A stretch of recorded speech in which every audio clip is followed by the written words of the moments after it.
자, 두 분과 함께 본격적으로 시작해 보도록 하겠습니다. 첫 번째로 다뤄볼 키워드 먼저 화면으로 만나보시죠. 첫 번째 키워드 임대차 3법입니다.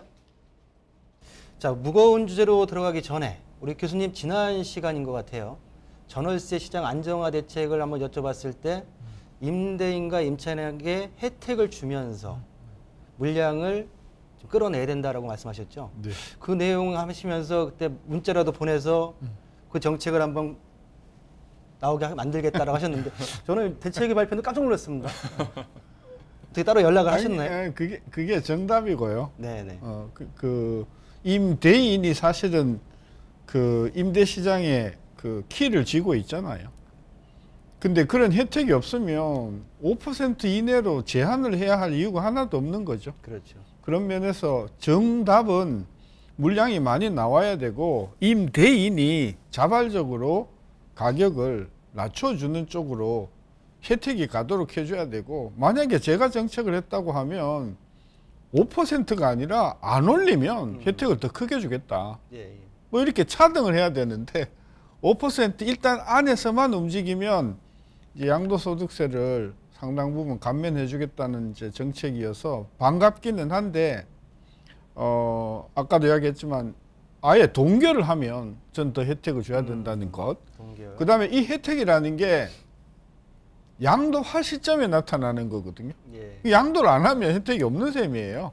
그래서 양도할 생각이 없는 사람은 계속해서 자기 마음대로 올릴 가능성이 있다. 그런 면에서 실효성 차원에서 양도세를 팔 때 감면해 주지 않고 당장 임대인에게 혜택을 줄 수 있는 그런 다른 방안들도 전 있었으면 훨씬 더 효과적이었을 거다. 저는 이제 기조 말씀드렸던 게 우리 교수님의 의견이 좀 반영된 것 같아서 예. 좀 기쁘다라고 좀 말씀드리고 싶고요. 예. 자, 이제 좀 무겁게 좀 들어가 보겠습니다. 네. 자, 그 6.21 대책을 보면 1세대 1주택에 대한 법령 개정안만 지금 대책 내용에 좀 들어가 있고, 이제 민주당에서 받을 수 있는 카드죠. 네. 그 외에 임대차 시장 안정화 방안 카드, 그리고 분양가 상한제에 대한 내용들을 보게 되면 시행 규칙과 시행령으로 정부가 자체적으로 할 수 있는 내용들이 굉장히 많습니다. 네. 결론적으로 우리가 누누이 얘기했던 대로 임대차 2법에 대해서 법 개정이 돼야 된다고 누누이 우리 평론가님 말씀하셨잖아요. 과연 임대차 2법, 3법에 대한 변화 시기 네. 어떻게 보십니까? 상당히 오래 걸릴 것 같다. 상당히 오래 걸릴 것 그리고 안 될 수도 있겠다. 이런 생각을 많이 해봅니다. 일단 이번에 정부가 발표했던 6.21 대책 같은 경우는 시간이 좀 쫓겼죠. 그렇죠. 당장 이제는 임대차 대란에 대한 이슈들이 있는데 일단은 개정하기에는 시간이 너무 없고, 그래서 이제 시행령 개정을 통해서 사실 시행령 수칙을 통해서 사실 이렇게 좀 대책을 마련했는데, 근데 사실 지금 보면은 임대차 입법에 이제 개정이 돼야 된 부분은 여소야대 지금 상황에서는 굉장히 힘들고요. 무엇보다 지금 현 정부도 이해가 딱 맞아 떨어졌습니다. 왜냐하면 부동산 시장을 좀 잠재워야 될 필요가 있는데 자칫 이 개정에 들어가게 되면은 또 부동산 시장에 또 뛸 가능성이 있기 때문에 뭐 지금의 현 정부도 이해가 맞고요. 또한 지금의 야당인 민주당 입장에서도 사실 자기네 그 정책들을 부정할 수 없는 부분이 있기 때문에 이것도 이해가 맞아서 아마 임대차 입법에 대해서는 개정 사항은 굉장히 좀 시간이 오래 걸리지 않을까라고 생각해 보겠고요. 무엇보다 지금 공공요금이 굉장히 많이 오르고 있습니다. 그래서 정부가 사실 국민들의 그 지지라든지 인기를 잃을 만한 정책들은 더 이상 하지는 않을 것 같아요. 그러다 보니까 임대차 입법에 대해서 어느 정도 개정에 대한 요구는 있지만은 그래도 전월세 안정화를 위해서는 필요하다고 지금 인식을 하고 있는 것 같거든요. 그래서 상당한 시간이 오래 걸리지 않을까 생각을 해보겠습니다. 상당한 시간 오래 걸리겠다. 그 교수님, 제 질문을 드리려고 했는데 임대차 2법을 안 거린다는 상태에서 전월세 시장의 안정화가 쉽지 않다라는 얘기가 있습니다. 그리고 또 시장의 어떤 분위기가 목매는 소리가 나오고 있고요. 과연 지금 현재 여소야대에서 지금 임대차 2법에 대한 개정 아니면 폐지에 대한 논의는 인식은 하고 있는데 과연 불가능할까요? 일단은 국회의 의석 구조가 저러기 때문에 이게 이제 정치적인 이슈가 돼버린 거예요. 야당이든 여당이든 어느 게 표가 더 되는가 하는 관점에서 정책을 몰고 갈 거기 때문에 정치적으로 이 임대차 3법이 어떻게 개정이 될 건가 하는 거는 현 구조화에서는, 즉 야당이 뭐 180석 가까이 장악하고 있는 상황에서는 아무리 여당이 야당의 어떤 그런 좀 좋아할 만한 정책을 내놓는다 하더라도 저는 법이 통과될 가능성이 저는 없다. 근데 나는 이 근본적으로 질문을 제가 제기하고 싶은 게 이거예요. 네. 계약갱신권 뭐 그렇다 쳐요. 계약갱신권. 근데 더 중요한 법이 5%잖아요. 그렇죠. 그죠? 그럼 5%면 만족하나? 제가 데이터를 보면요. 2018년도 전세 가격 증가율이요. 0.1%였어요. 2018년. 19년이 0.1, 19년은 마이너스였어요. 20년도 0%였어요. 전국의 전세 가격. 그러니까 통상적으로 보면 전세 가격이 아예 안 오른 적이 되게 많았어요. 근데 급등한 게 몇 년 전 이야기잖아요. 그렇죠. 그러다가 5%로 묶어놨단 말이에요. 근데 만약에 실제 가격이 예를 들면 4.5% 떨어지면 그거는 그럼 박수 칠 일인가? 통상적으로 전세 가격이 안 오르는 게 정상이란 말이에요. 근데 지금 5%는 왜 그게 중요하냐? 이게 막 10%, 8%막 올라가니까 그걸 5%로 묶어서 했는 건데, 시장이 안정이 되면, 그래서 5% 안으로 떨어지면 모든 사람이 다 혜택을 받네? 안 올라간 거니까? 그럼 그때 가서는 5%를 또 4%나 3%로 또 낮춰야 될 거 아니에요. 그런 면에서 이 지금 5%라고 하는 게 이게 맹점을 가지고 있다는 거야. 그러니까 서민들의 입장에서 보면 5% 상승도 굉장히 많이 오른 거예요. 근데 예년에 몇 년 전에 이게 막 10%로 오르니까 아이고 5%로 끌어내리자 해서 억지로 5%를 3법을 만들었는데, 이제 시장 가라앉습니다. 금리 올라가죠. 부동산 가격 안 올라가죠. 그죠? 금리 올라가면 당연히 전세 가격도 이게 상승률이 떨어질 텐데, 그때는 그럼 5% 그대로 끌고 갈 건가? 저는 그래서 5%이 문제에 대해서도 우리가 심각하게 좀 앞으로 낮춰가야 할 여지가 있다. 저는 그래 보는 거예요. 우리 교수님께서 전월세 상한제에 네. 대해서 어떤 상한 폭에 대해서 지금 말씀을 해주셨고요. 그쵸. 자, 그러면 이제 본격적으로 한번 들어가 볼게요. 자, 6.21 대책 임대차 시장 안정화 방안이 나왔습니다. 네. 그 중에서 주목할 만한 네. 내용이 좀 어떤 게 있을까요? 저는 역시 뭐 상생임대인 제도, 뭐 빼놓을 수가 없겠다라고 볼 수가 있겠는데, 일단 상생임대인 개념이 금방 말씀하신 것처럼 임대 직전 대비 임대료를 5% 이내에 이제는 인상한 신규 또는 갱신 임대인을 우리가 상생임대인이라고 이제 보통 얘기를 하죠. 인정 요건이 있었습니다. 이제 현행 같은 경우에는 이제는 9억 원 이하의 기준시가 9억 원 이하의 1세대 1주택자 임대 개시입니다. 임대 개시 때. 이게 조건이었는데, 이거를 이제 다주택자들이 향후 1세대 1주택을 하겠다라고 계획이 있으신 분들에게도 이 상생임대인 인정 요건을 부여했던 거죠. 그래서 시장에서는 뭐 다주택자들에게도 사실 이 상생임대인이 될 수 있다라고 보지만은, 뭐 후반에 말씀드리겠지만 아까 교수께서 말씀하셨는데요. 사실 이거는 향후 1세대 1주택이 돼야지만 사실 또 양도할 때 혜택을 보는 부분이겠죠. 혜택이 있었습니다. 그 기존 같은 경우에는 이제는 조정 지역 대상에서, 조정 대상 지역에서 1세대 1주택자 양도세 비과세 특례가 있었죠. 이걸 2년인데 거기서 1년을 인정해 줬었는데, 요거를 아예 그냥 2년 거주 면제로 해버린 거죠. 그다음에 장기보유 특별공제도 이것도 2년 면제를 해줬고, 이게 이제는 바뀐 부분이고, 가장 크게 바뀌었던 부분이 전 그런 것 같습니다. 원래 이게 한시적 조건이었거든요. 원래 이번 연도 말에 이제 끝나는 거였습니다. 2년 중에서 1년 인정해 주는 거. 근데 이번에 아예 면제가 되면서 이걸 더 2년을 더 연장해 줬거든요. 그래서 2024년 12월 말까지 인정해 줬기 때문에 이런 게 아마 상생임대 제도가 아마 가장 크게 이번에 눈에 들어왔던 변화된 어떤 제도지 않을까 생각을 해봅니다. 네. 자, 6.21 대책의 주된 내용에 대해서 집어봤고요. 우리 교수님, 좀 전에 우리 전월세 상한제 말씀하셨고요. 그 내용 중에 또 그 입법 중에 계약갱신 청구권이 있습니다. 자, 전월세 상한제 다시 한번 여쭤보겠는데요. 현재 지금 기준금리가 1.75%까지 올랐습니다. 그리고 그 올 연말에는 2.25%까지 오른다는 지금 어떤 예측이 좀 있고요.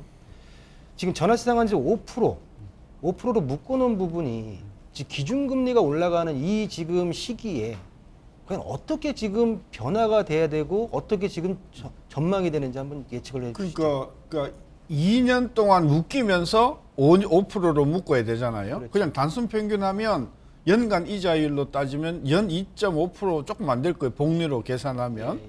그러니까 임대를 놓는 사람은 임대료를 2.5%씩 2.5%씩 2년 해서 약 5% 올리는 제한으로 묶이는 셈이잖아요. 근데 시중금리가 만약에 이게 예를 들어서 4%, 5%, 6% 아직 뭐 4%까지 가지는 않았지만 예. 지금 3%는 나오고 있어. 1년 만기 정기예금이 3%니까 복리로 하면은 뭐 2년 동안에 6% 이상 나오는 거거든요. 이런 상황에서 임대를 놓는 사람은 임대료를 5%로 내려 묶는 그런 어떤 효과하고 시중금리가 높아지는 금리 저울질 하겠죠. 그렇죠. 시중금리가 올라가면 갈수록 이번의 조치의 효과가 떨어진다고 볼 수 있죠. 시중금리가 올라가면 묶여 있기 때문에 난 양도소득세 혜택 안 보겠다 하고 계속 자기 마음대로 올릴 가능성이 있는 거죠. 그러니까 제가 지금 걱정이 되는 게 그 부분이거든요. 그죠.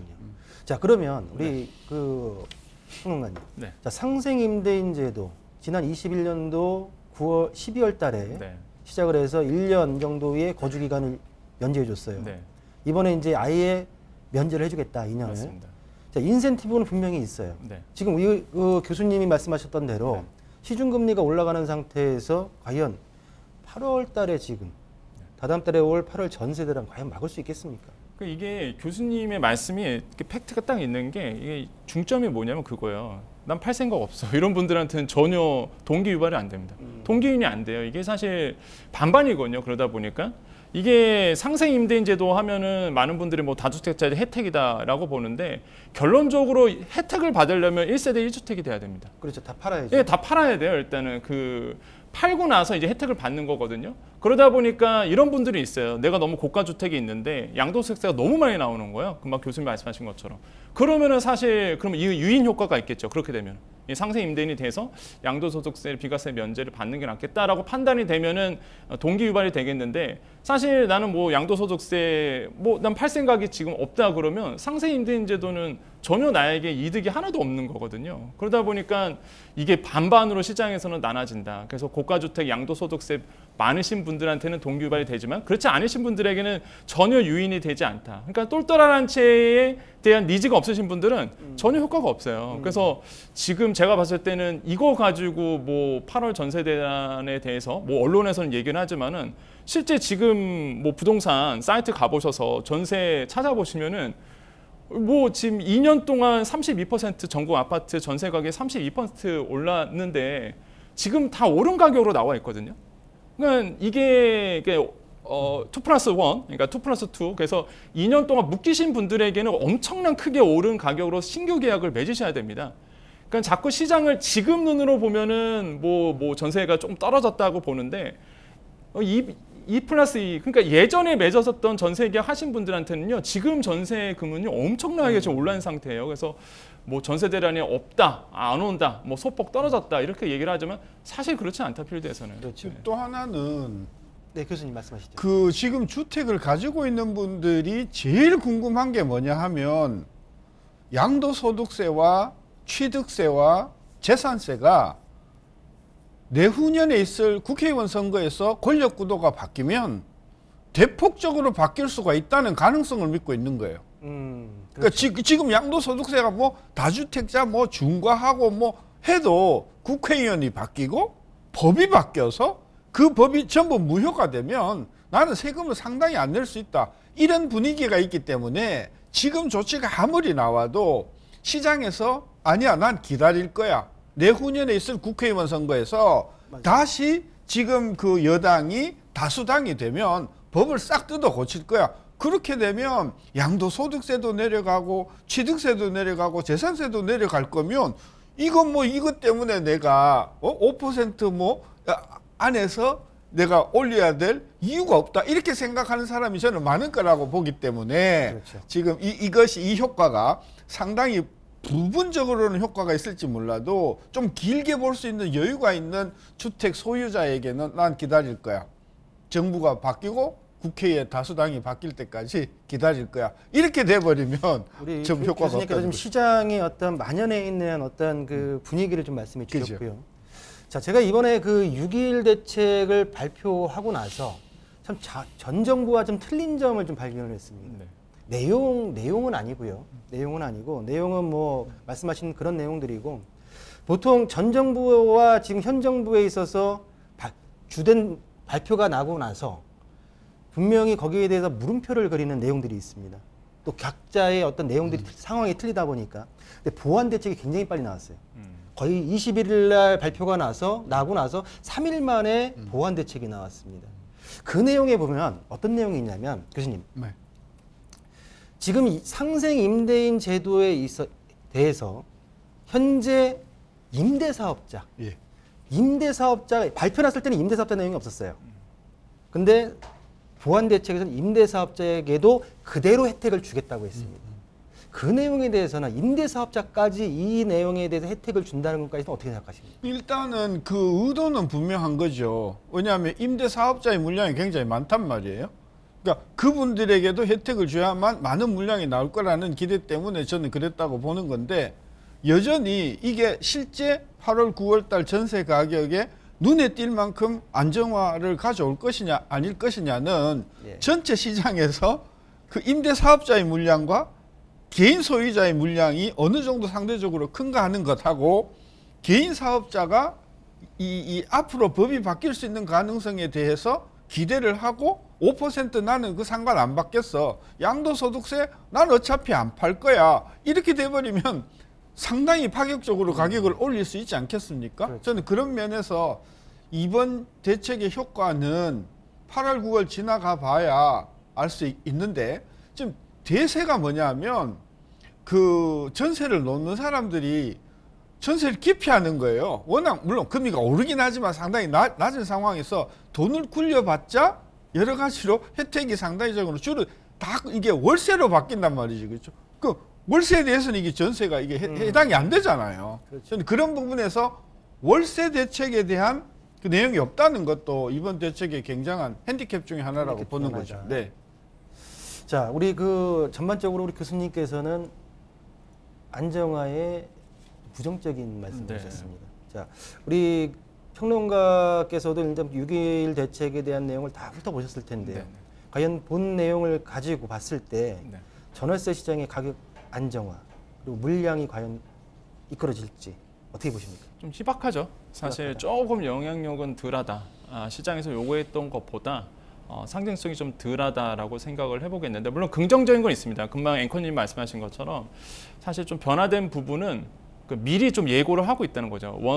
그 국토부 장관도 계속적으로 언론 보도를 통해서 기자간담회를 통해서 앞으로 이런 걸 할 거야, 저런 걸 할 거야라고 시장이 이제 시그널을 내비치고 그걸 또 바로 실행하고 있고 이런 점들이 전 정부와 좀 다른 모습들을 보여주고 있어서 긍정적인데 일단 이번 6.21 대책 같은 경우에는 이제 시간에 좀 쫓긴 부분이 있다 보니까 그렇게 시장의 안정화에는 영향을 주지 않을 것이다. 그러다 보니까 이제 보완 대책을 몇 가지가 냈습니다. 뭐 대표적인 게 월세 세액공제 확대 부분인데, 그러니까 월세 세액공제, 그 다음에 이제는 대출금에 대해서 임차 보증금 원리금에 대해서 소득공제 부분, 이 두 가지 부분은 저는 좀 눈에 띈다라고 말씀을 드리겠는데 월세 세액공제 같은 경우에는 총급여 7천만 원 이하이신 분들에게 한 10%, 그 다음에 5,500만 원 이하이신 분들에게 12% 정도가 기본적으로 지금 이제는 세액공제가 들어가는데 이거를 이제는 각각 12에서 15% 이렇게 올려놨거든요. 그러다 보니까 세액공제 부분이 조금 더 이제 많아지는 부분, 그래서 월세에 사시는 분들에게 조금 더 이제는 좀 부담금을 좀 낮춰주려고 하는 모습들도 눈에 왔고요.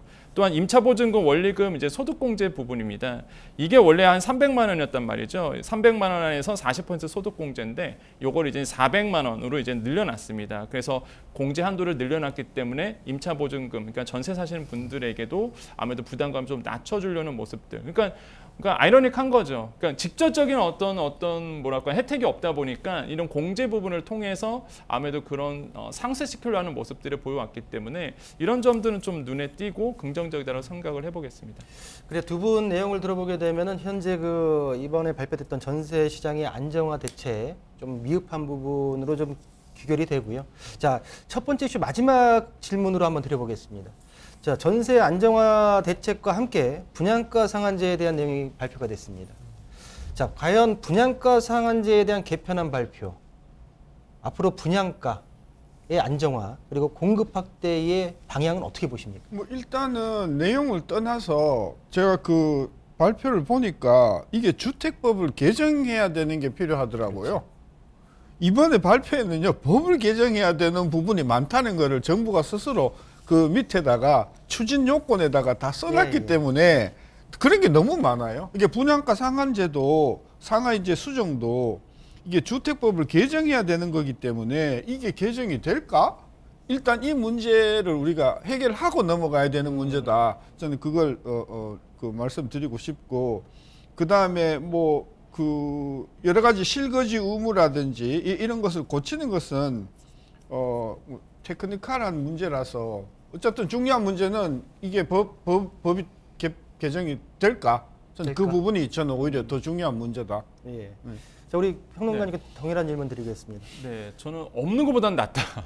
사실 개편하기 전보다는 낫다라고 좀 생각을 해보는데, 대표적인 게 사실 분양가 이제 책정을 했을 때 이제 가산비로 예를 들어서 뭐 이주비라든지 아니면 영업 손실비라든지 이런 것들을 이제는 가산비로 인정해 주는 부분, 현실적이잖아요, 사실 이게 더. 그다음에 또 한 가지가 이제 원자재 가격에 대해서 바로 상승분을 반영시켜 주겠다는 부분. 이런 것도 이제 눈에 띄고요. 특히 이제 검증위원회, 외부 검증위원회, 그러니까 외부 검증위원을 이제 위촉을 해서 외부에서 좀 평가할 수 있도록 이런 부분도 이제 눈에 띄는데, 그다음에 또 한 가지가 이런 겁니다. 주택도시보증공사에서 이제는 심사를 받을 때 특히 이 인근 시세 산정 기준 개선이 됐잖아요. 그러니까 사실 그전에는 20년짜리 아파트를 가지고 이제 책정하다 보니까 구축 아파트 가지고 평균 시세를 계산하다 보니까 사실 조합원들 입장에서는 손해였거든요. 이걸 이제는 현행대로 좀 현실성 있게 10년 이내 아파트 이런 것들을 이제는 기준 아파트로 같이 비교해 보겠다라는 것도, 그러니까 없는 것보다는 나은 것 같아요, 차라리. 그래서 되게 현실적으로 좀 개편이 됐다라는 게 좀 고무적이고, 물론 조금 비판은 있습니다. 그러니까 이 가산비만 좀 건드렸잖아요. 그러니까 택지비가 사실 분양가의 거의 70% 이상인데 택지비는 전혀 안 건드리지 못했거든요. 그래서 이런 거에 좀 비판이 있지만 그래도 안 하는 것보다는 낫다라고 좀 생각을 해보겠습니다. 그래요. 일단 분양가 상한제에 대해서는 다음 키워드 둔촌주공 파행 사태에 대해서 좀 심도 있게 나눠보기로 하고요. 자, 첫 번째 이슈로 임대차 시장 안정화 방안에 대해서 살펴봤습니다.